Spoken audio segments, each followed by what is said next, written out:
Vedno bom tukaj, vedno bom tukaj, vedno bom tukaj.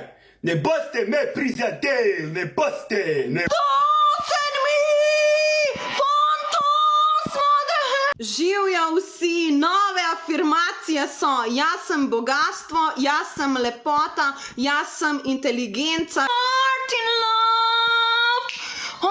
To se ne sprašuje, to nobenega ne zanima, ni preteklosti, ni prihodnosti, živimo sedanjost. Živjo barabe in dobrodošli v novem videu, kjer bom povedal kakšno besedo ali dve več oziroma o internetni senzaciji Juliji Zore in Oliverju. Oliver ne vem, kako se piše. Ni več skrivnost, da je TikTok ena aplikacija, ki jo spremljajo najmlajši, mladi, pa tudi najstarejši. Par dni nazaj sem v Mariboru na trgu Leona Štuklja opazil žensko 50+, ki je bila live na TikToku in plesala. Zdaj, če je bilo s to gospo vse v redu, ne vem, če ima vse kokoši doma, ne vem, ampak zanimivo, do kam vse je TikTok svoje lovke raztegnil. Mislim, da ni človeka, ki ni slišal za TikTok. Zdaj, TikTok mi je cool platforma, ker dovoljuje ogromno ene kreative in tudi s kratkim videom, ki je seveda premišljeno narejen, lahko dosežeš ogromne številke ogledov. Ampak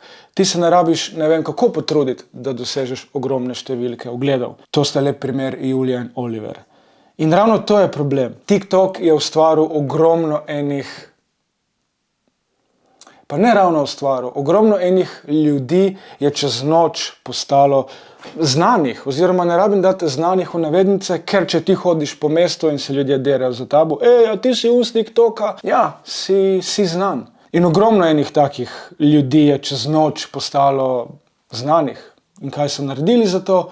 Nič. Objavili so par videov, teh par videov je razneslo in zdaj cela Ljubljana, Celje, Maribor in Nova Gorica in Kanal ob Soči in Oplotnica vedo, kdo je ta pa ta. Eni so dobili na prepoznavnosti z izvirnimi in kreativnimi videi, drugi pa samo z bedarijami. In jaz mislim, da je nekako razmerje 50-50. 50% je kvalitetnega kontenta, 50% je pa sranja. Ampak pustimo zdaj TikTok kot tak. Jaz bi tukaj govoril o Juliji in Oliverju. Da podpirate take psihopate. A ste vi normalni? Pejte, če še kdo ne ve, pejte si pogledati njegov ta zadnji video. In pazi naj se on, da kdo od mojih, da ga ne sreča na cesti. Pazi naj se on. Pazi naj se on, majki mi, res, pazi naj se on. On se naj pazi. Ne bom bil žaljiv, bom probal biti spoštljiv, ampak jaz mislim, da se Julija in Oliver ne zavedata, da je dejansko za Oliverja in Julijo zvedela cela Slovenija čez noč. Ona dva, mislim, da se ne zavedata, koliko je 100.000 ogledov, koliko je 600.000 ogledov, koliko je 200 in tako naprej. Se jima zdi fajn, seveda, te številke so brutalno visoke. Ampak mislim, da se ne zavedata moči interneta in se ne zavedata, dajmo reči, pritiska in številk, ki jih imata na svojih videih. No, prvo, da razložim tisti, ki ne veste.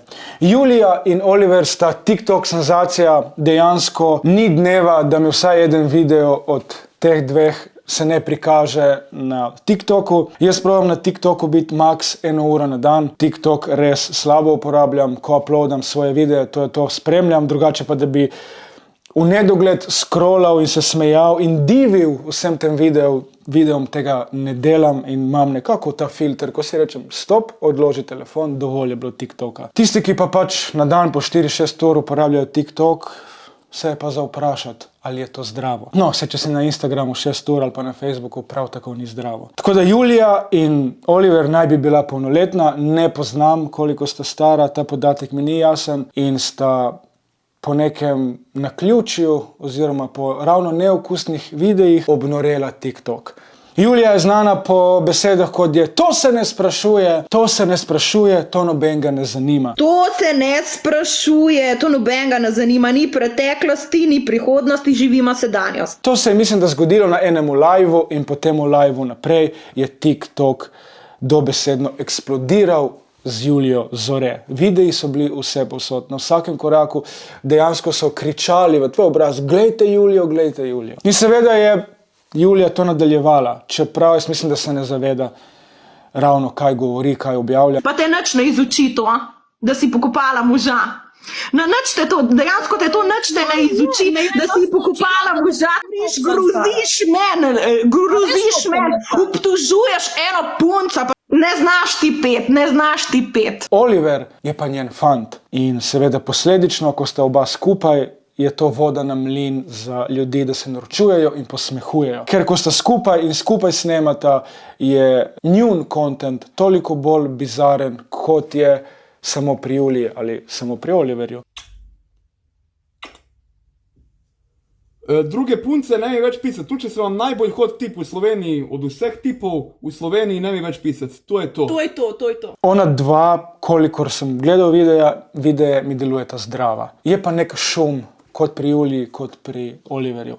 Ne bi si želel biti nesramen, ampak sta čudna. Jaz sem tudi čuden in čudak lahko čudaku reče, da je čuden. Ampak sta čudna. In po domače povedano, pa res nočem biti nesramen, ker ta video je ravno obratno temu. Nimate vseh kokoši doma. In nimate občutka, kaj govoriti, kako se izražati, kako se obnašati. In njuno obnašanje na videih je, kot sem prej povedal, neokusno in to je voda na mlin vsem, predvsem mladim ljudem, pa tudi starejšim. Niso samo mladi tisti, ki so prostaški in brezobrazni. Je voda na mlin, da se iz tega norčujejo. Seveda prevladujejo tukaj otroci, tisti, ki so skriti za username in pišejo svašta.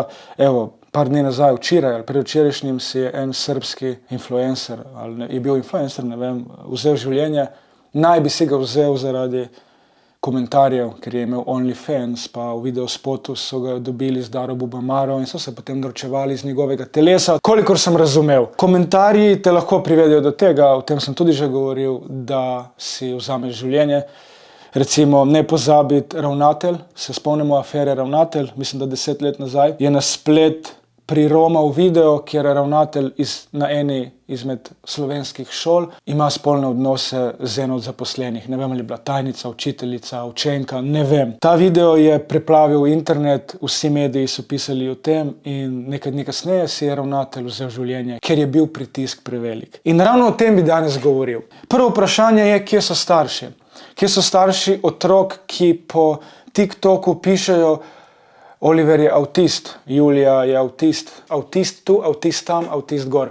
To je zopet ena zahodnjaška fora, so leglo beznice in gnojšnice in neke ogabnih stvari pride itak iz Zahoda, iz Amerike. Če ste opazili, so Američani, vsaj sklepam, da večinoma Američani, so pod videi na TikToku pisali is he autistic, is she autistic, autizem, autistic in tako naprej. No, potem so šli še korak, bom rekel, stopnjo više in so začeli pisati is he or she acoustic. Ne? No, potem so seveda naši Slovenci oziroma otroci, ki v 90% niti ne vedo, kaj avtizem je, so začeli to foro uporabljati tudi pri slovenskih tiktokerjih s komentarji kot so avtist, ali si ti avtizem, ali je on avtist. In seveda potem tudi, ali je akustičen, ali je akustična. Mislim, da je ta oseba v videu akustična. Totalno bedna fora norčevati se iz nekega bolezenskega stanja, kao, on ima tumor na možganih, lej, ona ima raka, ali imaš raka, ti imaš Tourette sindrom, Norčevati se iz bolezni in iz nekih nevroloških motenj je zelo, zelo zaostalo in zelo, bom rekel, ogabno. Ta človek potrebuje vse prej kot neke žaljivke. Ampak to je TikTok. In TikTok je vso to norčevanje boostno tako za 100%. Pred TikTokom so bile žaljivke, seveda na YouTubeu, na Facebooku, na Instagramu. Toliko, kot je tega na TikToku, ni nikjer.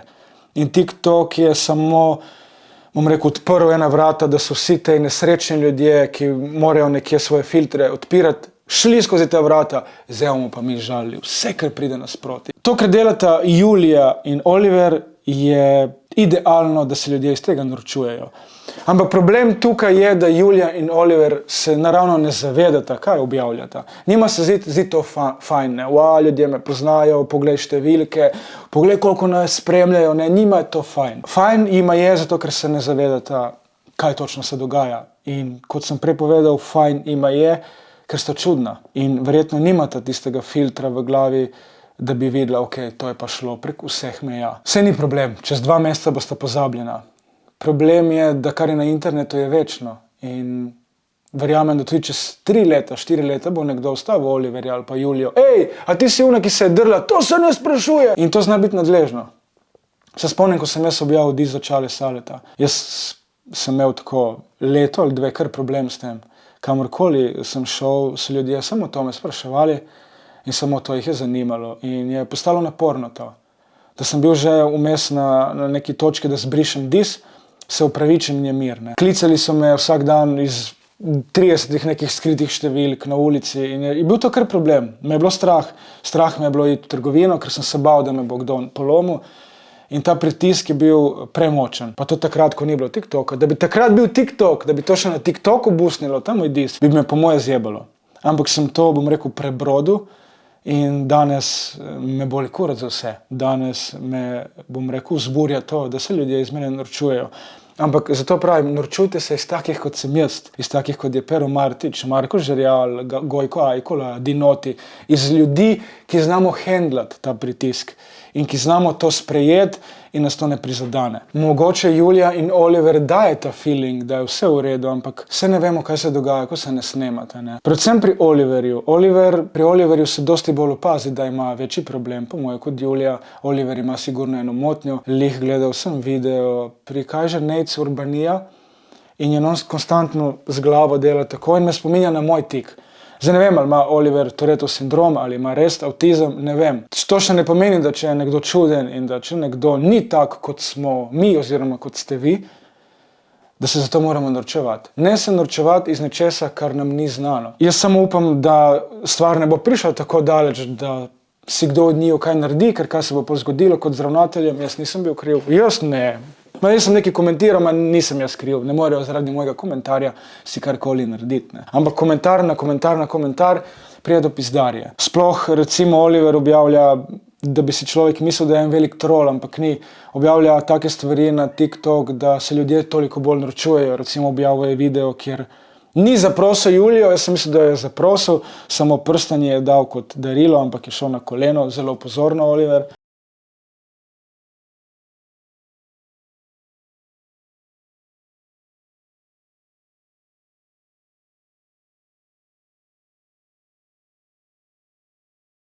To je fenomenalen video, da se ljudje smejijo in zajbavajo in norčujejo. Ne. Te ljudje so bogi, rabijo pomoč, nek pogovor, vsaj tako jaz vidim to zadevo. In to je drugo vprašanje, ki je enako kot prve, kje so starši od Julije kot od Oliverja. Kadarkoli grem na TikTok, Julija je live. Ona je cele dneve v živo na TikToku. Dvomim, da živi sama, dere se, ona je zelo glasna ženska. Ampak retoriko ima v redu, ona se zna izražati. Ne? Zna se izražati, uporablja besede, ki večina njenih vrstnikov jih po moje ne razume, ampak tudi Julija nekaj ne štima. In kje so te starši, da dovolijo, da je otrok po 6, 7, ne vem koliko ur na dan v živo in to ob 1 zjutraj, 2, ne vem v kakšnih bizarnih urah se ona dere in kriči, to se ne sprašuje. Ne verjamem, da živi sama, niti ne verjamem, da je zaposlena, ker človek je zaposlen, nima časa biti toliko časa na live-u. Muha, jebem te usta. Muhe lahko žalite. Kje so starši od Oliverja? Ker po videih sodeč ne živijo v štali oziroma v nekem neurejenem okolju, ampak ne razumem, kje so starši. Pa to nima veze, tudi če sta ona 25 let stara. Marsikdo, ki je 24 let star, je manj sposoben in manj odgovoren kot en 16-letnik. Ne. Generacija 90, da smo mi ob 2 zjutraj bili v živo na neki platformi in se drli. Ko bi fotor uletel v sobo, ko bi on primal moj telefon, ta telefon bi poletel, takrat smo živeli na Markovcu, iz Markovca bi po moje poletel v Kungoto. In dobil bi taki 2 pleski, da če bi me kdo prijavil na socialno, bi še socialna mi dala 2 pleski, češ, kaj pa si ti upaš prijavljati. Danes, permisivna vzgoja, 1+1, socialni se jebe. Ko sem omenil socialno, ena moja kolegica mi je poslala screenshot, da je pisala socialni glede Julije in Oliverja, da kaj se to dogaja, da zakaj noben ne ukrepa. In so odpisali, češ, jah, sej imate spodaj levo zastavico pa prijavite. Ne da se jim. Tako kot se staršem sklepom ne da ukvarjati, tako se socialni ne da. Ampak da ti center za socialno delo odpiše, jah, vse je dol zastavica, dajte prijaviti, potem veš, v kakšni državi živimo. Ker rabita pomoč. Če ne drugo, da jo eden ustavi. Dovolj je. Pretiravate z objavami in to bo enkrat enkrat bo pizdarja. Zdaj sta mlada, zdaj ima je to fajn, ampak mogoče čez 2-3 leta se bosta umirala, ampak videi bo še vedno na internetu. In to so zelo take zadeve, ki bi morali mi kot družba znati se soočati z njimi, namesto da se norčujemo in pišemo, ali si avtist, debela si, ogabna si, grci, prase, svinja, crkni. Take in drugačne psovke bi morali drugače reagirati in take kaj se mi riga. In take videe enostavno ne moreš ignorirati, vem, ampak ne spodbujati k temu, da še 200 ostalih ljudi žali. Ne. Saj jaz tudi, ko sem videl video, sem rekel, kdo je to, kaj je to žensko, kaj je prizadeta. Ne. Ampak to sem jaz sam pri sebi rekel, to ni šlo, da bi jaz to napisal, pa dam na Instagram in se norčeval. Ne. Problem je, ker potem ljudje naredijo iz tega še večji cirkus, kot je video sam po sebi že cirkus. Jaz nisem tudi, vam zdaj pametujem, ne se norčevati, kot da zvenim kot en boomer, ampak sem dolgo časa v socialnih omrežjih in točno vem, kakšno moč imajo in kaj lahko naredijo. Sem že govoril o tem, da socialna omrežja oziroma te negativni komentarji so mene spremenili v človeka, ki je hladen kot špricer, tudi da če mi lastna punca ali pa mama nekaj pove, meni je vseeno. In negativni komentarji so nevarni. Niso nevarni za nas, ki smo tega navajeni, čeprav kar so nas poškodovali, ampak ni strahu. Upam, da bi si kdo od nas, ki delamo YouTube že 10 let plus, kaj naredil. Nekdo, ki pa čez noč dobi nerealen hype in pozornost, sploh v negativni smeri seveda, je pa velika nevarnost, da si lahko kaj naredi. In ne bi si želel, da imamo na vesti nekoga iz TikToka, ker skupek vseh komentarjev je bil dovolj, da si je ta oseba vzela življenje. Tudi jaz sam kdaj pretiravam, ne bom glumil nobenega angelčka, ko se na koga spravim, ampak vseeno se spravim tako, da probam ozaveščati, ne pa poglej v prasico gnilo. Ne. Zato tudi jaz pazim, na koga se spravim, oziroma o kom govorim, kako govorim, ker lahko tudi moje besede marsikoga prizadanejo. In verjamem, da so že. Tudi jaz moram biti pozoren, ker tudi mene dosti ljudi gleda. Žal, internet je orožje, in če s tem orožjem ne znamo ravnati, je lahko tudi smrtonosno, tako kot vsako orožje. Jaz mislim, da pred novim letom mogoče še en video pade, če pa ne, srečno novo leto in starši, dajte paziti, kaj počnejo vaši otroci. Enkrat na dan mu vzami ta božji telefon, pa samo poglej, tu imaš, a njej si napisal prasica debela. To pa ni v redu, ožbej, to se bova pa pogovorila. Ne rabimo nalomiti otroka, niti ga ne vem kako kaznovati. Jaz mislim, da samo z neko pravo besedo v pravem času se lahko marsikaj reši. Čau!